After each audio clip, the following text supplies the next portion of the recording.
Okay, this is the second part of our conversation on radio and television and using radio and television for public relations purposes. Our conversations are based on the textbook Public Relations Strategies and Tactics. The authors are Wilcox and Cameron, and it is the 10th edition. Continuing the conversation here about the video news release, and in particular the format of the news release.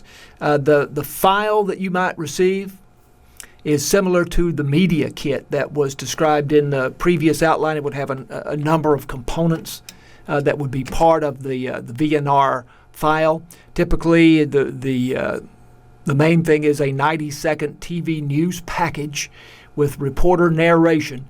This is self-contained. It is basically off the shelf and ready to go.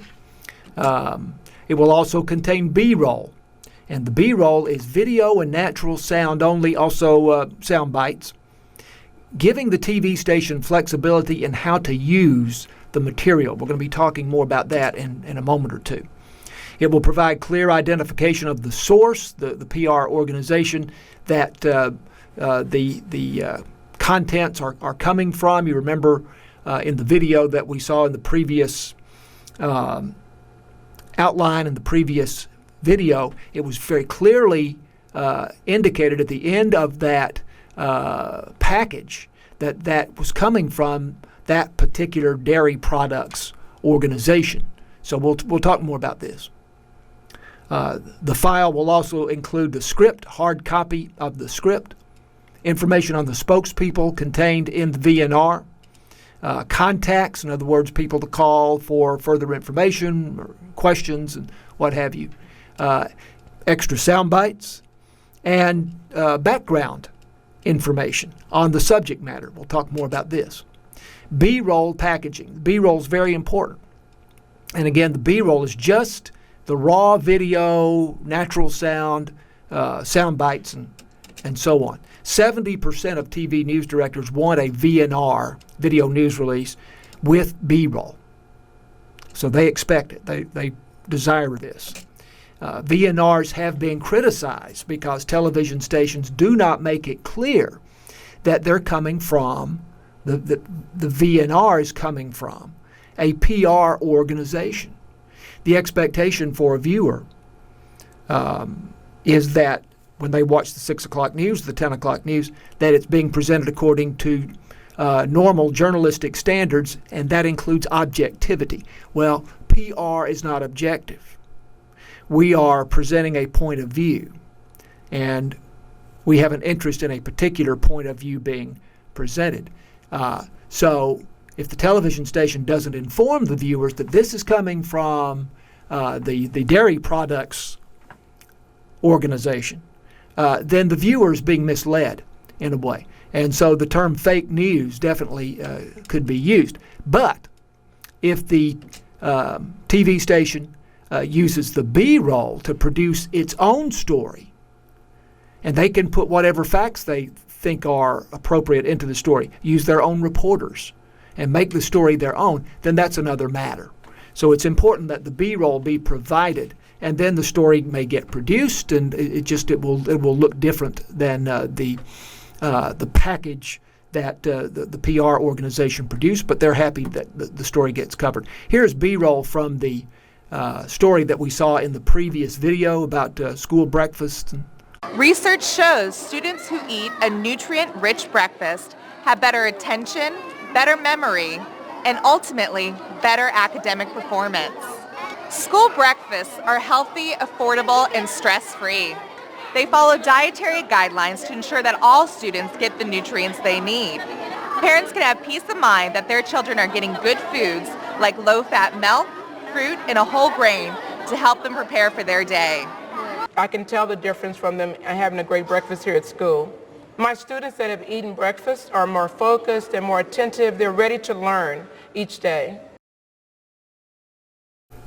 And here is the video that was provided, cutaway shots in the VNR package that you saw in the previous video, and the television station can just take these and use them. These are the parts of the story, and they can use these any way they see fit, any way they want to. I'm a little surprised there's not natural sound that is contained here with these clips. But this is then the B-roll that is provided that a station can use to do its own version of the story.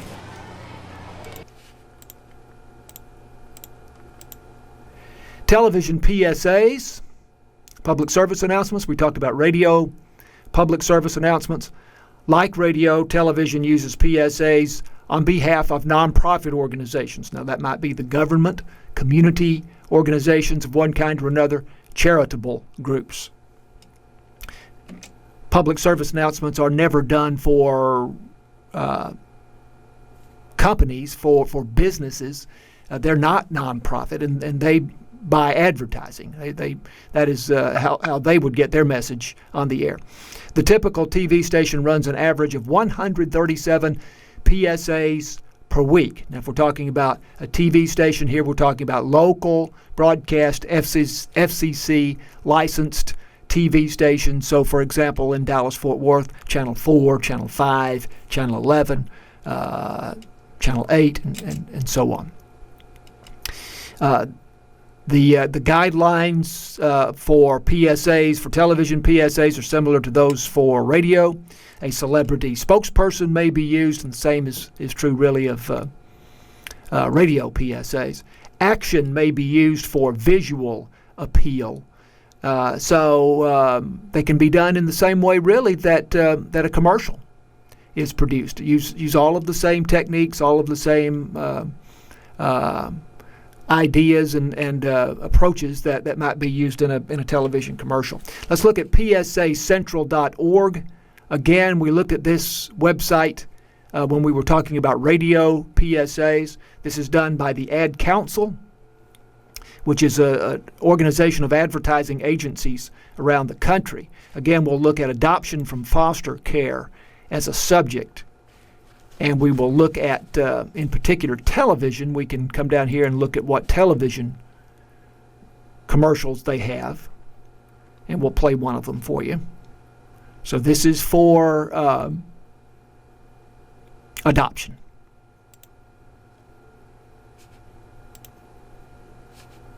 There's the countdown. You see the countdown there in the lower right leading into the video. Oh,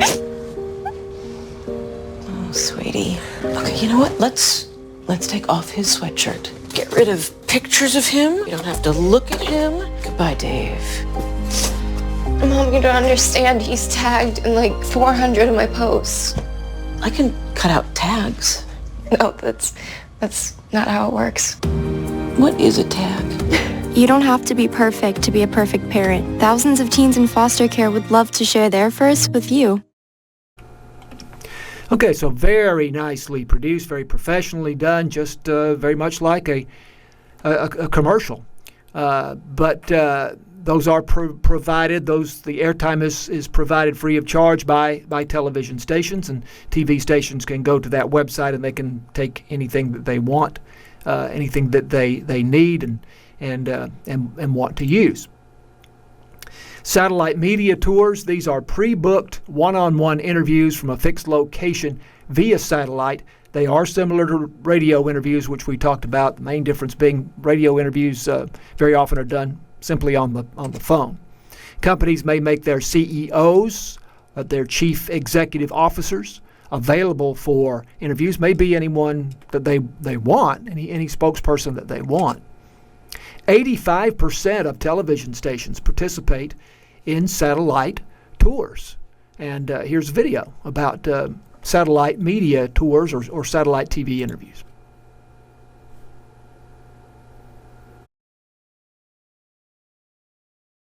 Hello everyone, Steve Siebold back with publicspeakersblog.com. I'm here in Chicago at House TV. This is a video satellite uplink to any TV station basically in the world, and tonight I'm on Chinese television, and we're actually uplinking to Washington D.C. where I'm being interviewed about the Anthony Weiner sexting mayoral scandal.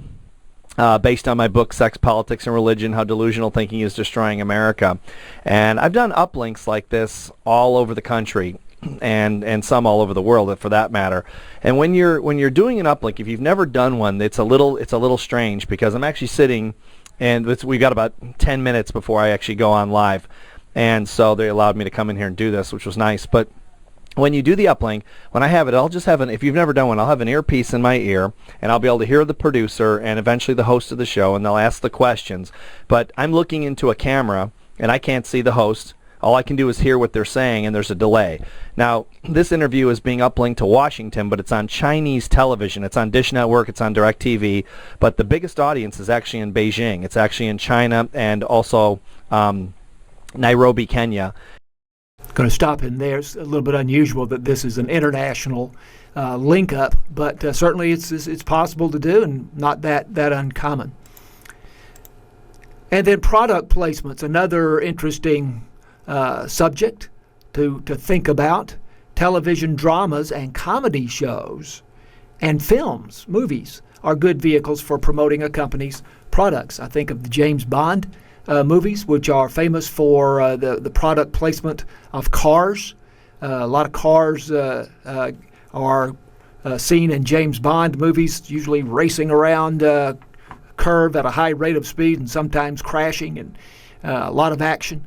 And the cars are in fact product placements in those movies. Product placements, or plugs, are negotiated by PR and talent agencies with the television show producer or movie producer.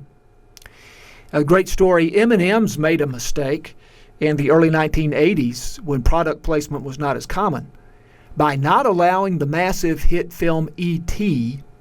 to use their product. Steven Spielberg wanted to use M&M's in E.T., and the Mars Company, which is the parent company of M&M's, would not allow him to do it. So Spielberg instead made a deal with Hershey's Reese's Pieces.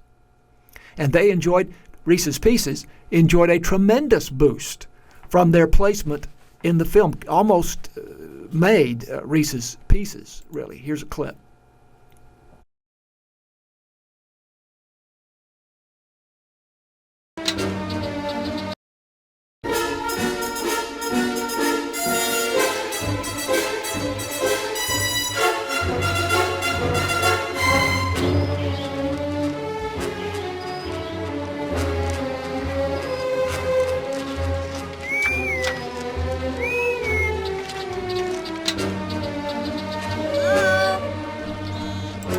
Okay, we're going to run this ahead a little bit, quite a bit.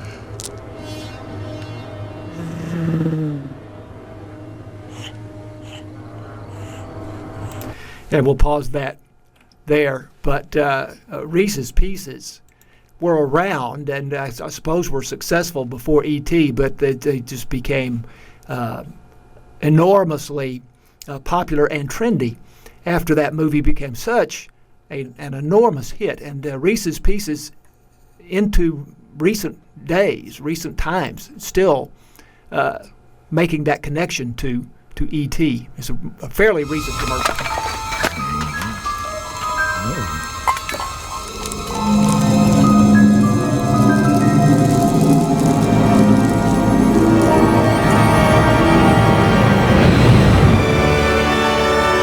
E.T.'s back, and you can see him for free. When you buy Reese's candy, you can get free movie tickets. See in-store displays for details. Good. So that was when the movie was re-released sometime back. But that was very successful product placement for the movie E.T., but also very successful for Reese's Pieces. American Idol, among other reality shows is full of product placements. The Price is Right, the game show, which has been around almost forever, uses product placement to provide prizes. So this is very common thing. We're having some animation issues here. There we go. Issues placement is another subject, somewhat similar but not the same. Convincing popular television programs to write an issue or cause into their plot lines. Again, we're concerned here with dramatic programs or maybe comedies. This is common in ER and Law and Order and other television programs. And this is a way to educate the public about a social issue or a health problem in an entertaining way. And not in a news program, but in an entertainment program, a drama or a comedy. Also, PR practitioners may ask scriptwriters to give a more balanced portrayal of an issue. So they may ask the people who write a television program to change the way they talk about a particular subject because the PR organization or its clients feel that the issue is not being discussed fairly. The healthcare industry may be concerned, for example, with the portrayal of issues in ER. Now, organizations may meet with scriptwriters to inform them about the facts of a situation to try to make the program more balanced. So they are trying to influence how the entertainment program, the drama or maybe the comedy, is written. But programs are designed as entertainment. First and foremost, the writers are under no obligation to change how they write, and they're not under any obligation to change their point of view. So the writers may not particularly care about what the PR organization sees as fairness. So this is under the subject of issues placement.